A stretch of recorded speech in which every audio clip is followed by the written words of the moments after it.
Welcome back to live coverage of YCS Ghent. Thank you everybody for tuning in. Right now we have two duelists aiming for their top spot. Both of them are X2 or X0 depends on how you, it doesn't really matter how you put it. They're fighting for their spot. So let's not stall anymore and bring on the introductions. In the blue corner, we have Quan. Come on in, don't be scared of me, come on. Come on in, it's okay. Now, I was asking you for you, come on in closer, it's okay. So you're traveling with friends all the way from Denmark, you told me. How's that been? I mean, the travel is quite amazing, and the food in Ghent is pretty good, and the people is warm heart and kind. Everything is amazing. Okay, and then what have you been thinking about the events so far? You YCS, you traveled all the way from Denmark for? I mean, actually, this is my first YCS, and I have not been experienced such a big tournament. So I'm very excited and I'm enjoying. Oh, that's good. You're enjoying it and you're having fun. That's nice, man. Traveling with the friends and enjoying yourself. That's good. That's good. Take a seat. And then we have over in the red corner, Enzo. Okay, the crowd going wild for the boy Enzo. Come on in. Okay. Come on in. Now, Enzo, he's like, hey, I've been doing pretty well, man. Hopefully this happens, try to make it happen or do something. And it's like, no, you do it on your own merit, you do it on your own work, and you're here. Yeah. How do you feel? Well, yeah, I'm pretty excited, but also a little bit nervous, because it's like the bubble for YCS. And like when you go 0-2 first and then 8-2 right now, like you're playing every round like it's a final, so it's another final, I guess. Okay, so fighting for survival, more or less, just striving to get in there and to get your first clincher for your YCS tops. Both of you playing one of your. This is not your first YCS. This is his first YCS, but it's still a lot of firsts. New format, new system, new firsts. So take a seat, Enzo. Yeah, thanks. Now, without further ado, we don't want to hold up any more time. We want to get this action right on the way, don't we? So, they're going to decide who goes first. So. 1 or 2. 1,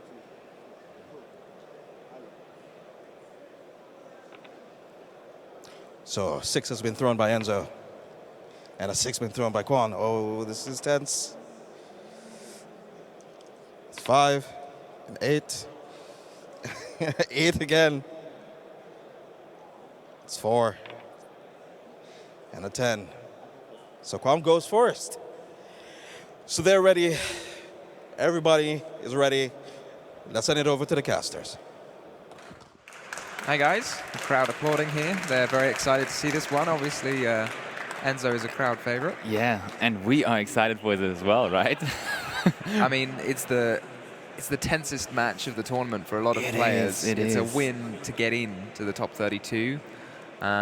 Basically, it's even more important than the first round of the top 32 because you have to get in with it here, and then you're basically chilled afterwards. Once right? you get the top 32, feels like a really big achievement for a lot of players. Exactly. So you can tell your people, I topped the event, and not I bubbled the event. I mean, you will tell them anyways, but you'll be still like, topping I was so close, cool. but getting in is like building the tension there with a 2-3 round dice roll we don't see very often. And the journey Enzo has been taking so far is like pretty insane. He lost the first 2 rounds of the tournament and now is 8 rounds undefeated. Yeah. He is. He just told me before the round, and he also told JJ.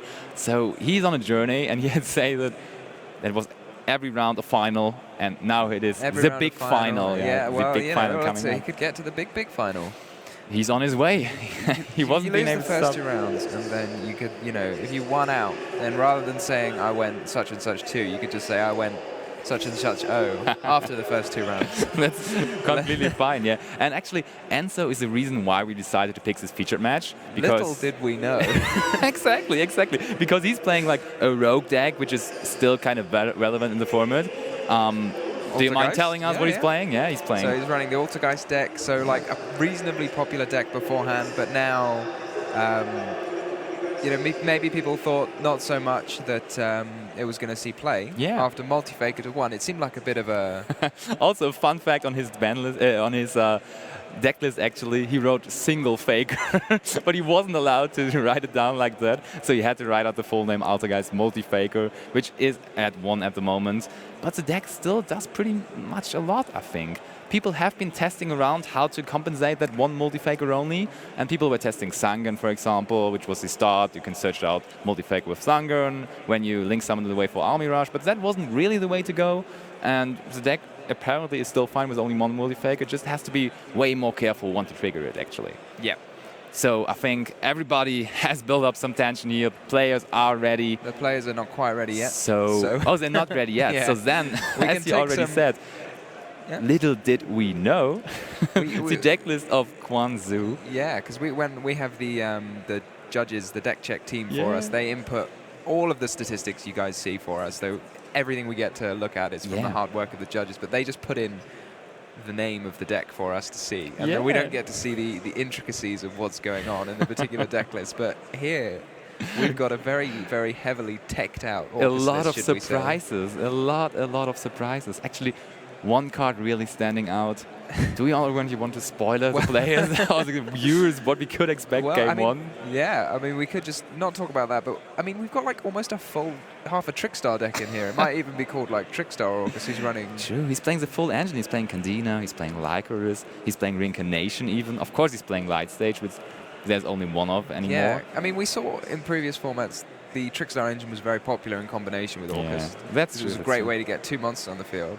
And now, now that you've restricted the light stages, I'm not going to play less Trickstar cards. I'm going to play way more to make up for that. Yeah, and also he's playing like a lot of old Trickstar cards, basically. For example, Scapegoat is a card you haven't seen on like Trickstar Orcust builds anymore, but he's running it. And I mean, 4 tokens being used for your link summons in the next turn seems like a pretty reasonable outcome. And like a 1-card powerhouse might be particularly useful against the Altergeist deck if you're in a grinding That's true. battle. So we got the information that the players are ready. We are too, so let's head over to the table. Here we have them, both probably being a little nervous. So just in case anyone was wondering, the players did switch sides, I think, if that confused anyone. Confused us a bit. So just to make sure it lined up correctly with the tool that we're using to display the hands. Yeah, and shall I name you a number of the deck list of Quan? It's 16, and guess what the number means? He's playing 16 traps in total in an Orcust deck. That is pretty crazy. And how many traps does the Altergeist deck even 17. Oh, he wins. He wins by 1. This is quite a trap-heavy mirror match.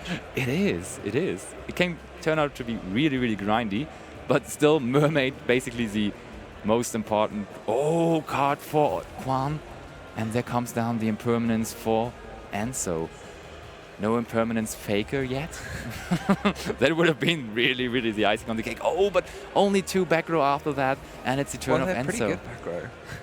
Judgment Strike. Strike. Oh, it's Judgment Strike. Oh yeah, we see it. Pretty old school.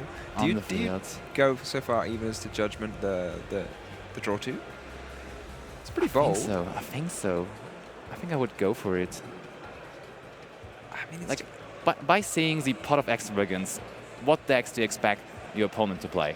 You expect it's going to be very heavily reliant on the normal summon regardless. So not that they're going to be doing like insane amounts of stuff. So a Judgment is fairly safe.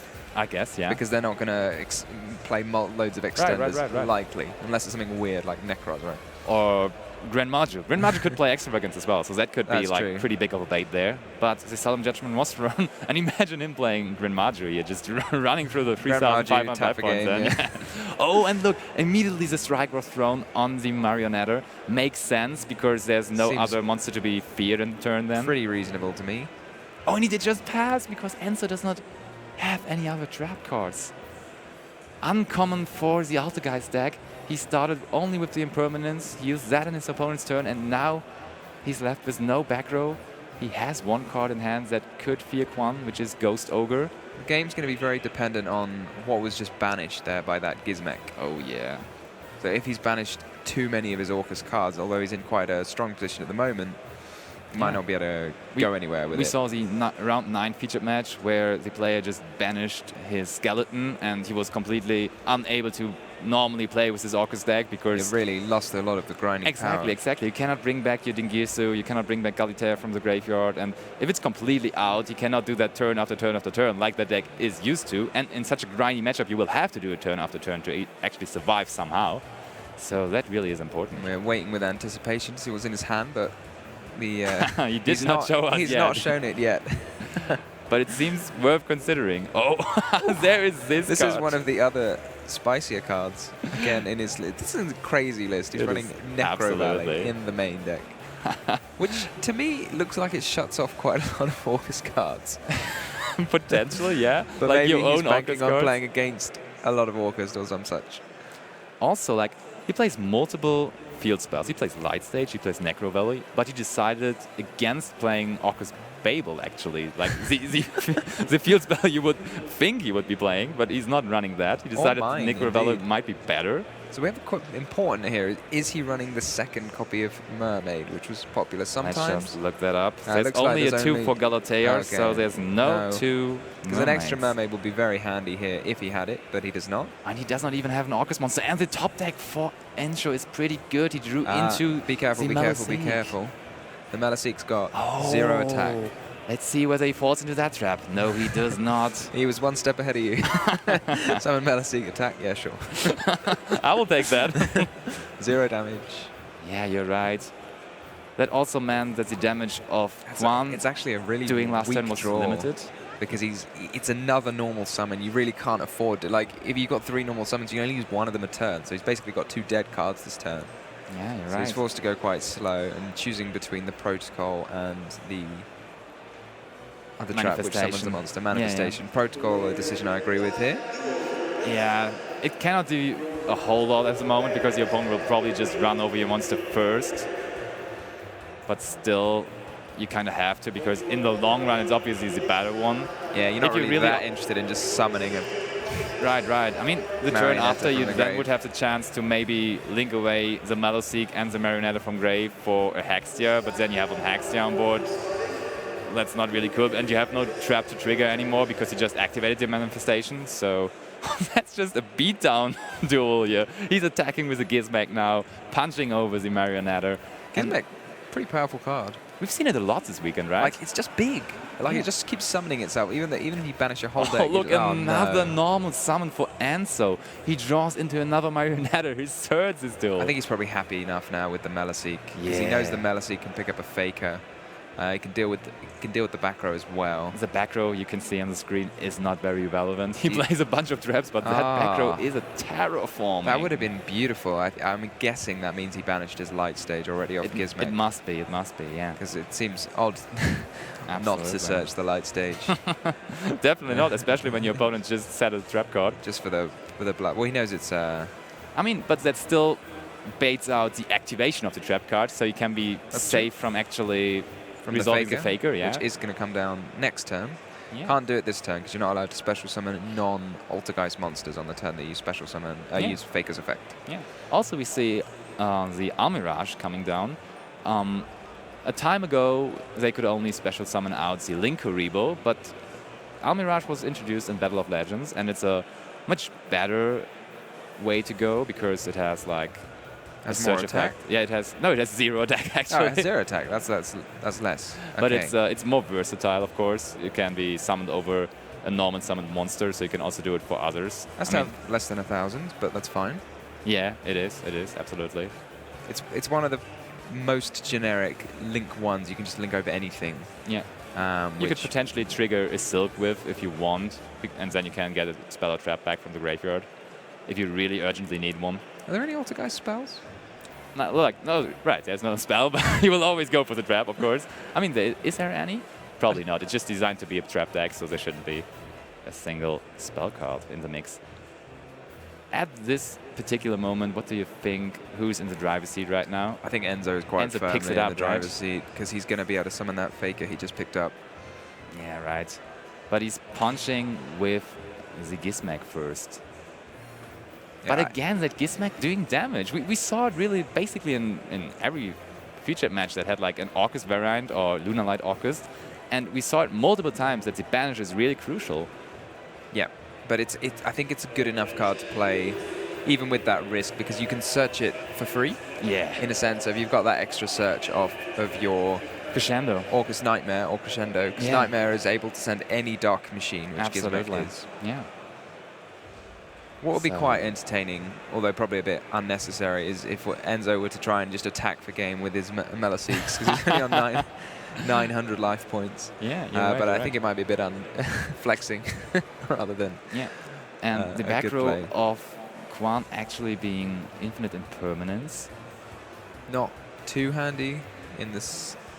Especially face not of when Protocol. Altergeist Protocol is on the field. Protocol, yeah. one of the most confusing cards. Yeah, like, what is the scenario when Quan now flips up the impermanence in the scale of I the think Protocol? impermanence has to successfully negate a monster effect in order to negate the spell or trap effect. Okay. So because it fails to negate the monster effect, it fails to Oh, negate but the trap. Actually, he just But Enzo's still decided on allowed negating. to yeah. negate it. I And might be wrong. I think Quan is just picking up his cards. Okay, Can't speak of his that's cards enough anyway. anyway. Right. I might be wrong on that, but yeah. We take the first game. Oh, the crowd is going wild. Enzo, really a fan favorite pretty here. comfortable. I mean, the Netherlands are quite close to Belgium, so they're like going hand in hand here, trying to secure their top card spots, and Enzo is on a good way. So let's have a quick look into their sideboards. What can we expect from Quan to come back here? I have his list, so we see him actually siding Heavy Storm Duster. Not that popular lately. Honestly, I have no idea what to expect from his side deck given his main deck. His main deck already is so tagged out, so how can you even tag out with your sideboard anymore? Yeah, but Heavy Storm Duster, of course, very good. Yep. Being able to pop 2 back rows. Then also Dino Wester Pancratops. Even if you're going first, I think versus Altergeist, that's a very valid card because both are playing grindy decks, so it's very likely you can still get in the Pancratops at some point. And it's probably better than Necro Valley in the main deck, for example. That's true. If in my mind, it looks like I would just be putting in those 2 Heavy Storm Dusters, but he might choose to put in some more. You could definitely, when you're going second, put in that. Yeah, definitely. Then for sure. And then he has double Phantasma in the sideboard. That was like quite a bad card versus Altergeist for a long time. I would and say. it become even more bad after Multi-Faker was set to 1 because you're not doing any Hexia plays anymore, like a lot. Yeah, maybe if they open Meliseek, it's pretty handy because they always just drop that 1-link monster and they're not going to go that much further, so it's just a free body on board. Yeah. The cool thing is in game 1 you might do that. You might not do that because you know your opponent might be playing the Phantasme. But in game 2 and 3 you're pretty much safe to do that because you expect your opponent to side out the Phantasme. I think I agree. You would not be having Phantasmes in your deck. Yeah. And what can Enzo do to secure his victory here? He's probably going to be treating it as a regular Orcust deck. Yeah. And he's probably going to be in for a bit of a surprise. Did he see anything special yet? He didn't, right? I don't think he saw any. I mean, he saw a strike and a judgment. He saw terraforming, which is and like a terraforming and a Necro Valley. Yeah. So that's possibly a giveaway. I think if you see terraforming, then you're anticipating. You're wondering at least what is stage. coming there, yeah. Probably, but it's hard to tell because it could also he could also search Mystic Mine with it. Yeah. I mean, you really expect Mystic Mine too, especially because Quan is playing Metaverse in the main deck as well. Like, I mean, you're searching out. He's running knockoff Mystic Mine. You're searching out the Necro Valley in your opponent's hand. Okay, they can shut off Orcust in their turn. That's pretty good. That's nearly as good as Mystic Mine in some cases. Shuts off all. Yeah. I mean, your own as well, but you don't have Babel anyway, so you don't really care. I am intrigued. I am intrigued by the Necro Valley, I must say. I agree. Mystic Mine seems far more generic in what it covers. Yeah, it's true. So let's see. We have the hand of Enzo already, and he decided to board in Super Polymerization.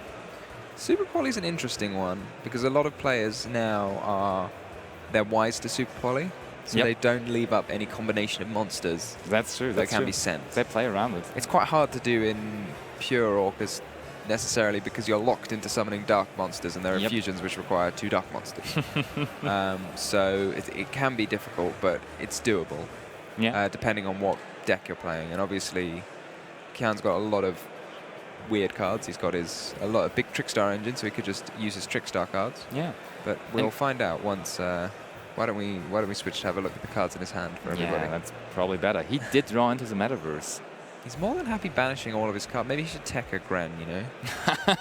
Just for the extra spice in his deck list, because he does not have He's running enough Gizmek already. and Desires. Yeah, he can banish and all his Orcust cards. Again, he already put the Desires on the table first, so he took the risk of actually banishing his Orcust cards, but seems like he's still happy to go into Galatea right there.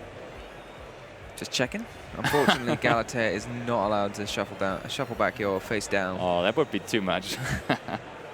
Only card that can do that at the moment, at least, is Cypherane Lord Omega. Yeah. Haven't seen that one for a while. Little slow.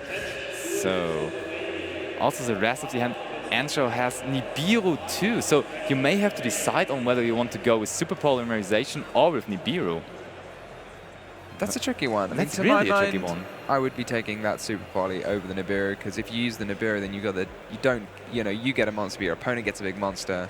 Whereas Super Poly, you just get a monster, and the discard can just be the Nibiru. Yeah. But it does shut off his own Pot of Duality if he chooses to do that. That's right. So options for Enzo. I mean, it seems fairly doubtless that Khan's going to go over 5 summons, right? So he's definitely. I mean, he's already at 4 summons now, right? Okay. Yeah, that's the 4th summon, and he's about to make the 5th. I'm going to have to get more used to it. You probably have to get quite used to it as a player, because you want to count, but you can't do it conspicuously. There it is. And the crowd loves it.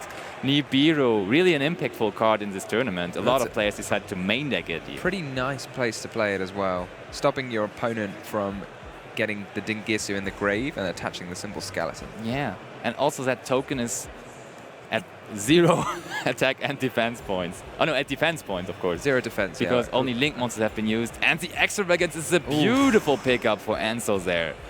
Wow. Yeah, doesn't even conflict with the Pot of Duality either. Exactly. And I mean, having the Super Polymerization as a backup for your opponent's turn then is also quite powerful if he somehow summons 2 Dark Monsters. Enzo can just interrupt that with the Super Polymerization, which then cannot be interrupted. Pretty perfect. I think if he draws like almost any Altergeist card now, and he drew into Marionetta. That's perfect. That is perfect, because you can send you get the trap as well. Yeah, and he drew 2 monsters, so maybe the other one is even it is multi-faker. We see it in his hand. He drew Marionetta multi-faker with that Extravagance. These pickups are insane. And he has impermanence as well. Exactly. You just want to have as many interruptions as you can. Ooh, Quan at his first YCS really facing some struggle here. And so putting up some speed here with the normally slow Altergeist deck. Not today. He can start, before even his first turn, he has a 3,000 attack monster on the field. Yeah. Nibiru is a primal being. Just have a look at the face downs from Quan. Not so useful right now. I mean, what do you even want to... You search the light stage with I think the you metaverse search light then? stage and you put it in your hand, because if you activate it, then you lose the chance. It's a bit strange, because you are activating it, but you have to... I don't know, it's just a strange ruling that you have to learn, I guess. Because you are activating the light stage, but there's no time for you to... Because it's sort of being activated in the middle of a chain, right? There's no time for you to search, so you have to add it straight to your hand. And then you can just activate it normally from your hand. Look, Quan already down to 4,000 life points, and the back row now is packed for Enzo, so a lot of stuff to play for Quan. Oh, he uses all of his back row spots, even the pendulum ones. He's giving away that he's not running any pendulum monsters. Apparently he's not, right. So Quan probably adding the light stage. We cannot see it in the picture, but that's the most likely. And he also has a Desires in hand. I think he drew into Desires with his other Desires turn 1. Unfortunate for him, but he will be able to resolve it this turn then. There is a light stage. Should we switch over to what please. is on Enzo's table rather than what's in his hand? A lowly faker? Protocol, Impermanence, Judgment, Spoofing. He just has all the answers. Super Polymerization too. What do you... I mean, light stage is a very powerful card. Do you ever consider Judgment on the light stage, now that you know there's only one? it's tough. You have to pay a lot of life points, but it's tricky because you don't know what the light stage is going to hit. Yeah, I mean, you're risking that he's targeting your judgment, though, and that would be really bad. Also, your super much rather polarization judgment the light stage than have the judgment be targeted by the light stage. You also don't have to worry about the Candina on hand then. Yeah. Okay, so he takes the freeze. We sadly cannot tell you what it is. I don't think not the the protocol, I guess. are in order, because I'm assuming if that was the spoofing, that would be indicated by the order of cards in play that the spoofing would have been activated. So oh no, it might be impermanence. It could be impermanence. If the cards are in the order that is listed. As a Mech Invoke player, he's actually summoning Candina over his back row, and protocol, of course, hinders Quan from playing, and that looked like he's... and there's a multi-faker, so Quan pretty much realizes that the Altergeist engine is basically running now, and he can even bounce the back row in the end phase now, so he's safe to play for anything. Yep, just in case of the surprise Mirror Force. Which I would say Quan is like pretty likely to play. He's the one guy I would expect to play that. He is running Reincarnate, he's running everything. Also, he's running a card that could be pretty much a blowout card versus Altergeist, but he sadly did not draw it in both games. He's main decking Inspector Borders in one-off. Like, what makes you think, I should want a one-off Inspector Border in my main deck? That's like a pretty crazy Well, it's decision. probably when you've played it before and you've summoned it, and then your opponent's gone, yep, all right, game 2. Yes, I'm playing Altergeist, so that's it. I mean, it's not bad versus like Lunalight, Orcust, or It's Orcust pretty as great. well. I think a lot of decks would struggle with the turn 1. Problem is what happens when you use it going second. Yeah, that. And Not also, so handy. Also, Sky Striker is the most represented deck in this tournament, and it's just very bad versus Sky Striker. Yeah, much less handy, because they just get a link monster on the board for free. Yeah, and they also have Anchor to negate if it's really a struggle, but usually it should not be. And yeah, Quan did resolve his second desire, so he drew into 2 traps, actually. He has Impermanence and Crackdown to defend himself, but both of them actually negating, so the Protocol, on the other hand, prevents Enzo's card from being negated. Ouch. Does Crackdown still let you take your opponent's monster even if it doesn't negate the effect? That's a good question. Let's just have a quick look at Crackdown. And you can take control of the monster first, and afterwards you negate. So its effect will end up being negated because Enzo won't actually control it. That's probably true, yeah.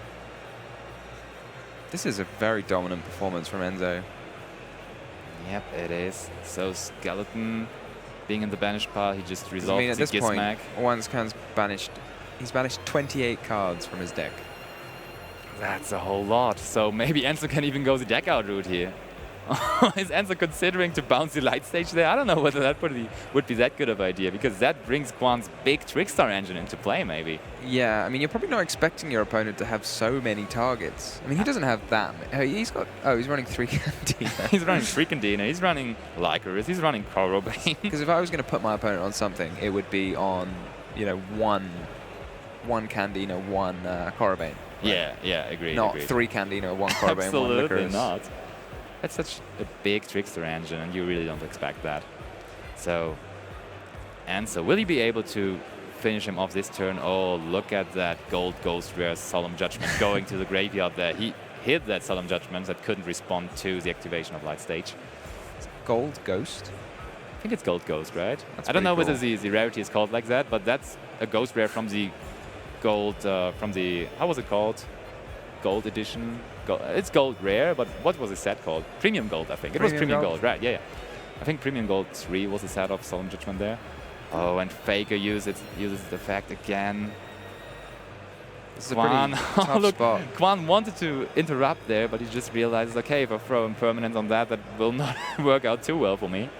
Yeah, I don't think the Impermanence succeeds in negating anything, because it fails to negate. So what he could do is first Impermanence.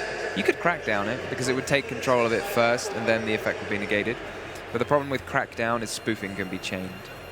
So there's almost no way to stop it, because spoofing just puts it in the deck. And you can't, it's very hard to negate a monster effect that's coming out of the deck. So what do you think in what zone the Impermanence is? I think the back row that is in the zone of spoofing was set there before. So Impermanence is either in the zone of Protocol. No, I think it's, I agree with you. So I think Impermanence is probably going to be in the zone of Protocol. It is quite, Protocol is one of the most complicated cards in the game because there are very few. Well, there is very few other cards which work like it, saying your effects can't be negated. True. And I don't think it works, and I don't think it even negates the protocol.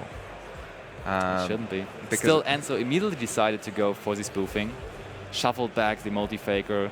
That's very safe in his deck, so he still has the multi-faker available.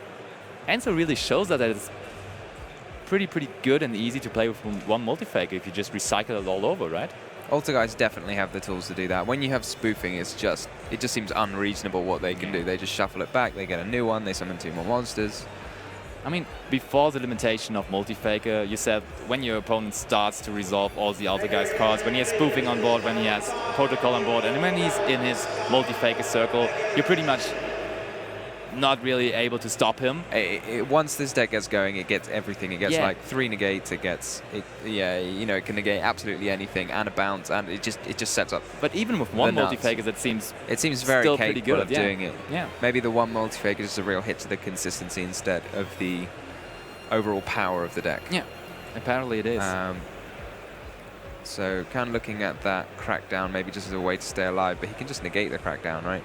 He has Hexia too, and that's enough attack points from Hexia and Nibiru alone. So that should be game there. Can't just... Quan thinking it through. Making sure. Oh, that's already 3,100. So he'll have that bigger Hexia going through, basically. And we see the last attack. He's going to try. Why not try? And he negates it with... Oh, and we have the handshake. And that crowd is going absolutely nuts. Wow. Not quite a hometown hero, but a neighbor country hero, I would say. A neighbor town hero. And yeah, let's go on with the post-match analysis. Oh, the crowd. The crowd loved it, yeah. Cool. Oh, nice. And so that was really a dominant performance from Enzo. 2-0, clean as you like. What more could you want from a bubble match? I'm wondering whether he went through all the other rounds like that as well, like being 0-2 and then just going through every single round, not struggling at all. Yeah, now it is a bit down to hoping for Enzo, basically, because when you start 0-2... You have weak tiebreakers, yeah.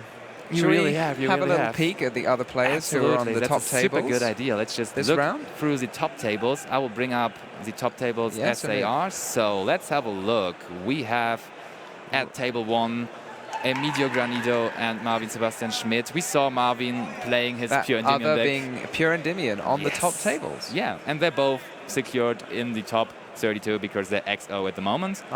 Then we have Adrian Koch, a well-known name Cyber Dragon too. Orcust is a deck that jumps out at me there as well. So we've got some decent variety. Absolutely. Joshua Ost is a well-known name too. On the Sky Striker deck. He was telling everyone about how great Magical Musketeers were for this event, and then he bricked it and decided. Did not even play it, yeah. So let's look a little more scroll down. Yeah, we have Conti versus he is a big pairing, actually. Both having a lot of YCS tops, and it's Orcust versus Sky Striker. What do you say in general? How's the matchup? I felt like Sky Striker thought they were favored last format. A little, right. I mean, they both lost cards. It's a little different. But Sky Striker, like Orcust, is now far more grindy than it used to be, and Striker obviously excels. Yeah, and another big pairing we have at that table, Samir Bakar versus Michael Forner. Wow, these are insane pairings. Honestly, I reckon if you look at Michael Forner's Orcust deck, it will contain some wacky stuff. I would hope so, definitely. He's kind of known for doing stuff, yeah. So a little below that. Further down? Who do we have there? We have Matteo Modernini, has been representing Italy at the World Championship already too, and he's contending for the top cut as well. Playing Luna at Orcust, a very powerful and very common deck at the weekend, like a lot of top players. Pendulum deck there, being played by UK. Yeah. K Bowers. That's cool too. And I would say, let's look at some more, like the last page. Another Pendulum deck. Oh, we have Fernandez still contending. He was racking Joshua Schmidt on stream. Like, he really defeated him 2-0 in very, very quick fashion. Joshua Schmidt did not like that, I feel like. And also we have Jonas Koschel, of course, a world's contender. He has been X2 for a while, but he managed to stick to that. Has he made it all the way through? I guess we'll find out when we see the top 32. Exactly. You will know by the next feature match. Then we can tell you. And also, Temis Gigis is a well-known Greek player. Also Don't know a what lot he's of- playing. It's shrouded in mystery. Yeah, so I don't know far how he it's managed to get unknown. his name in capitals. That's something we should... Maybe he wrote It looks much cooler, very right? aggressively. Okay, I think that's enough of from the top us, yeah? tables. Yeah, and so let's hear more from the man of the hour. Let's go over to a winner's interview with JJ. Now, just as Sebastian said, the man of the hour, Enzo, taking the W, taking it down, getting that win coming from the X and 2 slot that you were in. The first 2 losses, being down by that deficit and still clutching it out and getting the win. Saw you winning, playing in the Nibiru. You opted not to go for Super Poly. Why didn't you choose to go for that, actually? I did Nibiru during his turn, and I already had the Super Poly in my hand. So I could choose between the Nibiru and then guarantee that he didn't have got any place because he used Skeleton, he used Horror, he used everything. Or I could have waited and then maybe made a Dragostapelia. No, Dragostapelia Starving Venom. But in the end, I thought I want to keep my resources, and then I just keep the Super Poly in hand to use it as a trap. Okay, so then basically, like, if he was able to break the Nibiru, get over your board, you'd still have the Super Poly to be able to devastate him in the next turn and still finish it off. That is really insightful. That's multi-layered. I like that a lot. So then how do you think you're going to do? Do you think you got in? Do you think you might have clinched it?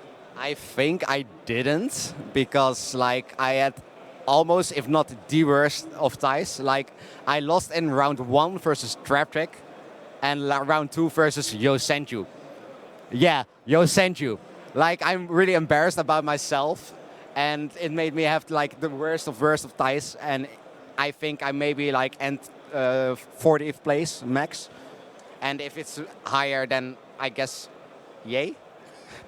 No, but even then, you still went to the feature match. You put on a masterful display of showing different aspects of, how Altergeist could be played. You had hands where you didn't even have any trap cards, and you were still able to take the W, so that's pretty cool. And then you have hands where you kind of open, I wouldn't like to say everything, but a lot of good cards. When I also top decked Extravagance after I already used Nibiru, and like I almost knew it couldn't go wrong anymore, but I didn't want to jinx it. So like, okay, that's nice. And then I guess I went off like Altergeist does, I guess. Okay, so the crowd faded Enzo being confident in his deck. Maybe he might not make the top 32, maybe he will, depends on his ties. But do you have any last words for the people who probably think, Altergeist got hit pretty hard by, multi-faker to 1, deck is almost unplayable. What do you have to say about those naysayers? To quote one wise man, Deceive, Faker at 3 was holding me back. That's it. Oh, and of course, shout outs to Team Kappa Kappa. And of course, Team Card Gold. And the Dutch community, and like everyone who supported me. So, and of course, this beautiful man here, who did a great job at this event. And yeah, that's it. Okay, well, thank you, Enzo. Thank you for coming on by. Yeah. You've been an awesome guest. And there will be more live coverage after this.